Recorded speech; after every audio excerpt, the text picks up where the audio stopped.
Assalamualaikum warahmatullahi wabarakatuh dan selamat pagi. Hari ini kita ada subjek pendidikan Islam tingkatan 1. Sebelum cikgu nak mula dengan tajuk yang cikgu akan terangkan nanti, sebelum ni cikgu ada minta kamu buat satu video untuk kamu mengambil wuduk, betul tak? Dan setakat ni antara 3 orang pelajar tingkatan 1 hanya Amirul seorang je yang hantar kat cikgu. Yang lain tu tak hantar lagi. Jadi cikgu harap Qayyum dan juga Hakim boleh berbuat demikian lah kan. Sebenarnya tak susah pun kan nak hantar tu. Cuma kamu minta siapa-siapa, adik ke, kakak ke, siapa lah, mak ke, tolong record Ustaz. Macam mana kamu mengambil wuduk. Sebab penting untuk kita ambil wuduk dengan betul. Kalau tak betul, cikgu dah tegur lah. Sebenarnya tak betul kan. Sebab wuduk ni benda yang wajib kita buat sebelum kita nak solat. Wuduk tu ada kaitan dia dengan tajuk yang akan kita belajar hari ini, iaitu cara bersuci dalam Islam. Nanti cikgu akan terangkan lebih lanjut lah apa itu maksud bersuci dan sebagainya lah. Kita tengok muka surat 75 buku teks pendidikan Islam kamu. Pengertian bersuci. Kata bersuci taharah menurut bahasa bermaksud bersih atau suci. Bersuci menurut istilah pula ialah menyucikan badan, pakaian dan tempat daripada hadas dan najis dengan cara yang telah ditetapkan oleh syariat Islam. Hukum bersuci adalah wajib. Bersuci ni maksudnya bersih atau suci. Nama pun suci. Bersuci istilah pula kata menyucikan badan, badan, pakaian dan tempat persekitaran kita lah. Maksudnya pada suci pada apa? Suci pada hadas dan najis. Hadas ni benda-benda yang kotor lah. Najis seperti darah, tahi dan sebagainya, air kencing, itu adalah najis. Kepentingan bersuci. Pertama, ibadat sah dan diterima oleh Allah Subhanahu Wa Taala, mendapat ganjaran pahala daripada Allah Subhanahu Wa Taala dan terhindar pada penyakit. Hukum bersuci ni adalah wajib. Nanti kita akan tengok apa yang dimaksudkan bersuci dalam Islam ni. Kalau kata kita tak bersuci, kita tak sah, tak boleh nak buat, tak boleh nak solat, tak boleh nak puasa. Kalau kita dalam keadaan kotor sekalipun, kita pun akan rasa tak selesa kan. Jadi sebab tu kita perlu bersuci. Tengok muka surat 76, terus muka surat seterusnya 76. Kalau kamu tengok gambar ni, apa yang kamu tahu? Apa yang kamu tengok? Kamu faham kan? Ini adalah berwuduk. Berwuduk pun adalah salah satu perkara kata kaedah bersuci. Sebabnya kita perlu ambil wuduk sebelum kita solat. Jadi kamu tengok gambar ni, langkah-langkah berwuduk. Tapi yang ni dia ambil dia tak ambil semua saja. Yang ni dia ambil yang selalu kita buat. Macam pertama kali sebelum kita nak ambil wuduk, kita baca bismillah dulu. Kemudian basuh kedua belah tangan. Kemudian kita masukkan air ke dalam hidung dan keluarkannya. Maksudnya kita sedut sikit air, tapi lepas tu kita keluar. Keempat, kita berkumur-kumur. Bila kata kamu berkumur, hari tu ada cikgu ada tegak kawan kamu, bila kita berkumur, jangan kita ludah balik air yang kita dah kumur tu ke tempat air yang kita nak ambil tadi ni. Maksudnya air yang kita dah guna dengan air yang kita nak guna bercampur. Jadi kalau kita dah kumur, nak buang air kumuran tu, kamu buang tempat lain. Maksudnya buanglah jauh sikit, jangan buang tempat yang sama kita nak ambil air tadi. Kemudian nombor 5, basuh seluruh bahagian muka berserta dengan niat.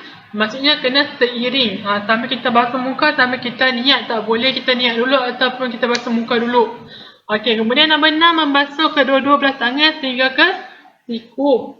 Nombor 7 menyapu sebahagian kepala. Nombor 8 membasuh kedua-dua belah telinga.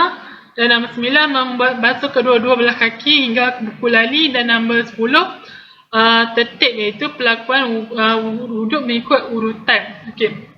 Yang ni wuduk yang selalu kita ambil kan, daripada kita baca bismillah, basuh tangan sampai ke basuh kaki kan. Yang ni adalah pelakuan wuduk yang selalu kita buat.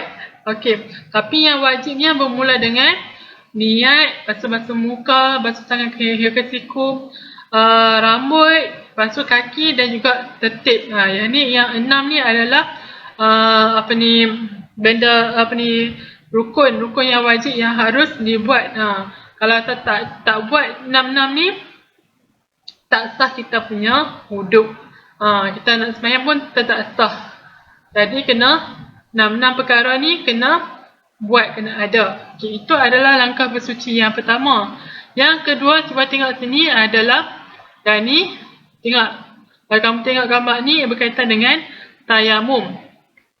Itu adalah langkah bersuci yang kedua. Okay, membaca bismillah dan menghadap kiblat, menekat kedua-dua belah tangan dan pada debu, nipiskan debu pada tapak tangan, nyapu debu tanah kali ke muka berserta niat, nyapu debu ke kedua-dua belah tangan hingga ke siku dan tertib. Okey. Tayamum ini adalah perbuatan kita mengambil debu untuk kita bersolat ketika mana mungkin dalam keadaan yang tertentu lah, sama ada mungkin air tak ada ataupun mungkin dalam keadaan kita tak boleh terkena air dan sebagainya. Jadi kita mengambil wuduk dengan bertayamum. Okey. Orang yang berhadas tidak bersih di sisi Allah Subhanahu Wa Taala walaupun kelihatan bersih di sisi manusia. Oleh hal yang demikian, orang yang berhadas kecil wajib menyucikan diri dengan berwuduk atau bertayamum. Okey. Walaupunlah katakanlah kita nampak orang tu, wow, dia nampak kemas dan sebagainya, tapi kalau dia masih lagi dalam hadas, maksudnya dia tak suci, maka segala ibadah dia pun tidak diterima. Okay, kalau macam mana dia nak sucikan diri, sama ada dia bertayamum, berwuduk ataupun bertayamum. Okey. Kalau hadas kecil kita boleh hilangkan dengan kita berwuduk lah, berwuduk, bertayamum dan sebagainya lah. Tapi sebelum kita nak berwuduk dan bertayamum, kita kena buang dulu, maksudnya kena bersihkan dulu najis dan sebagainya lah. Ya, hadas kecil berlaku apabila ini adalah contoh-contoh hadas kecil. Yang pertama sekali dia kata keluar angin, maksudnya kentut lah. Buang air kecil, buang air besar. Maksud kita buang air kencing dan berak pun dalam kategori hadas kecil. Lepas tu hilang akal. Hilang akal ni maksudnya dia tak sedar lah apa yang dia buat. Kadang dia terkencing dan sebagainya, dia tak perasan benda tu kan. Lepas tu menyentuh kemaluan dengan telapak tangan tanpa lapik. Jadi yang ni adalah kategori hadas kecil. Bila mana kita dalam keadaan berhadas kecil, kita dah selesai dah hadas kecil tersebut, kita kena sucikan diri. Okey. Wuduk ialah membasuh anggota tertentu dengan menggunakan air mutlak mengikut syarat-syarat tertentu. Tayamum ialah menyapu muka dan kedua-dua belah tangan hingga ke siku dengan debu tanah yang bersih mengikut syarat-syarat tertentu. Tayamum dipadukan sebagai ganti wuduk atau mandi wajib. Kalau macam cikgu kata tadilah, kalau ada air kita boleh pakai air untuk kita berwuduk. Tapi kalau tiba-tiba tak ada air ataupun air kurang sangat ataupun kita tak boleh kena air dan sebagainya, kita boleh ganti dengan tayamum, dengan kita berwuduk menggunakan debu yang suci. Tayamum ni juga boleh menggantikan mandi wajib. Mungkin time kita nak ambil wajib tu air tak ada, jadi kita boleh bertayamum. Sebab kalau kita tak mandi wajib, macam mana kita nak berwuduk dan kita nak semayang kan. Jadi kalau anda kata okey dah masuk, contohnya dah masuk waktu subuh. Lepas tu tapi kita dalam keadaan berhadas, maksudnya kita okey, macam tadi dia kata bila mana contoh dah masuk waktu solat, contohnya waktu zuhur, waktu subuh kan, kata waktu subuh dah masuk dah azan dan sebagainya, tapi kita dalam keadaan masih lagi tidak mandi wajib. Kita dah lepas hadas tapi kita tak mandi wajib lagi. Jadi macam mana kita bertayamum? Bila kita bertayamum maka kita bolehlah menunaikan solat subuh selepas tu. Okey. Tapi tayamum ni hanya boleh digunakan untuk satu waktu solat saja. Dia tidak boleh dibawa ke waktu solat yang seterusnya. Dia berbeza dengan wuduk. Wuduk ni selagi mana tak batal, kita boleh guna saja. Tapi kalau tayamum ni, habis saja kita solat, waktu solat yang pertama tu, terus tak boleh pakai. Tak boleh dah nak simpan untuk waktu solat yang seterusnya. Kita kena ambil semula kalau kata air tak ada lah. Okey, seterusnya kita tengok hadas besar surat yang 78. Hadas besar berlaku disebabkan oleh haid, nifas, wiladah, keluar air mani atau bersetubuh. Hadas besar dapat disucikan dengan mandi wajib. Macam tadi saya kata, okey, kalau hadas kecil ni macam kentut, buang air besar, buang air kecil, lepas tu menyentuh kemaluan tanpa berlapik, yang tu adalah hadas kecil. Tapi kalau hadas besar ni, dia bila kita dalam keadaan berhadas besar, kita tak boleh nak sembahyang. Jadi kata, contohnya macam haid, nifas, wiladah ni berkaitan dengan perempuan lah. Tapi kalau keluar mani dan bersetubuh ni, lelaki pun berlaku juga kan. Okey, keluar air mani ni, tak kisahlah sama ada sengaja atau tidak sengaja, perlu mandi wajib. Okey.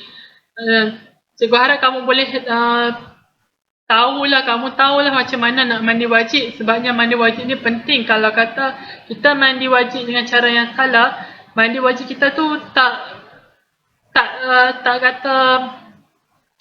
sah lah. Jadi sembahyang pun jadi tak sah.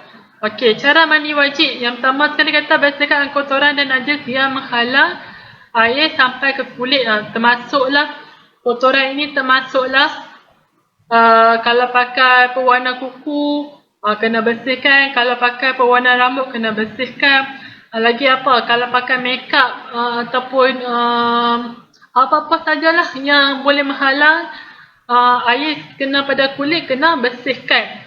Pewarna rambut pun sama. Pewarna rambut kalau yang selain bukan inai, kena bersihkan. Maksudnya kena buang dulu warna tersebut. Sebabnya nanti tak kena rambut, tak kena kulit kepala, jadi kena buang. Kalau kata kuku pun sama. Kalau inai tak ada masalah. Inai sebab dia dia tidak menghalang air untuk kena kulit. Tetapi kalau kata pewarna kuku dan sebagainya, kena buang dahulu. Okey, seterusnya disunatkan berwuduk sebelum mandi wajib. Wajib maksudnya sebelum kita mandi wajib, kita wuduk dulu. Kemudian nombor 3, berniat mandi wajib ketika air sampai ke anggota badan. Maksudnya kena seiringan. Tak boleh niat dulu lepas tu baru kita mandi. Tak. Kita kena seiringan. Cara kita nak niat, nawaitu raf'al hadasi akbari lillahi ta'ala. Saja aku mengangkat hadas besar kerana Allah Ta'ala, sambil kita menyapukan air ke seluruh anggota badan lah. Okay, nombor 4, meratakan air ke seluruh anggota badan. Okey, meratakan air termasuklah di celah-celah pelipat dan sebagainya, pastikan kena. Sebabnya mandi wajib kena pastikan semua anggota badan kita kena. Okey.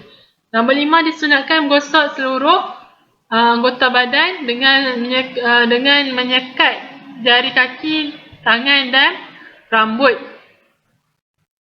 Bukan menyekat, maksudnya menyelat tu maksud selak lah. Jadi kalau kata macam rambut ni kan, macam rambut, kalau rambut yang pendek tak ada masalah. Tapi rambut yang panjang, pastikan kena semua kena. Termasuk dengan belakang leher, lepas telinga, yang mana anggota yang berongga pun kena kita basuh juga. Contohnya berongga macam telinga kan, selagi mana jari kita bercapai, selagi tu kita kena bersihkan, pastikan kawasan tersebut kena air. Okay, tengok info ni dia kata, Haid ialah darah yang keluar dari rahim wanita pada waktu tertentu. Yang ni kalau perempuan selalunya dia akan keluar haid setiap bulan kan, ataupun waktu-waktu tertentu lah. Okay, nifas ialah darah yang keluar dari rahim wanita setelah wanita tersebut melahirkan anak. Yang ni selepas melahirkan anak, selalunya dalam tempoh dalam seminggu ke 2 minggu macam tu, perempuan dia akan keluar darah daripada rahim dia. Dalam tempoh darah tu keluar lagi, dia tak boleh sembahyang lah, dia dalam keadaan berhadas lah. Okey, wiladah ialah darah yang keluar dari rahim wanita mengiringi kelahiran anak. Okey, yang ni waktu melahirkan. Okay, kemudian keluar mani ialah keluarnya cecair putih dari kemaluan apabila sampai kepada kemuncak syahwat. Yang ni maksudnya dalam keadaan kita dalam keadaan bersyahwat, bernafsu, maka keluarlah air mani. Bila mana keluar air mani, tak kisahlah kamu, walau kamu sedar ke atau tidak sedar, kamu kena mandi wajib. Contoh kita kata tak sedar tu macam mana? Contohnya kamu mimpi, mimpi kata selalu kata mimpi bahasalah itilam. Itilam ni maksudnya kamu bermimpi hingga mengeluarkan cecair putih daripada kemaluan kamu. Bila kamu bangun tidur, kamu tengok kenapa tilam basah kan.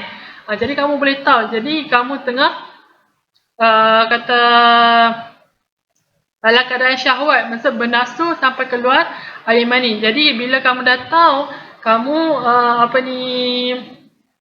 keluar air mani, walaupun kamu dalam keadaan tidak sedar, walaupun kamu dalam tidur, kamu kena mandi wajib. Okey.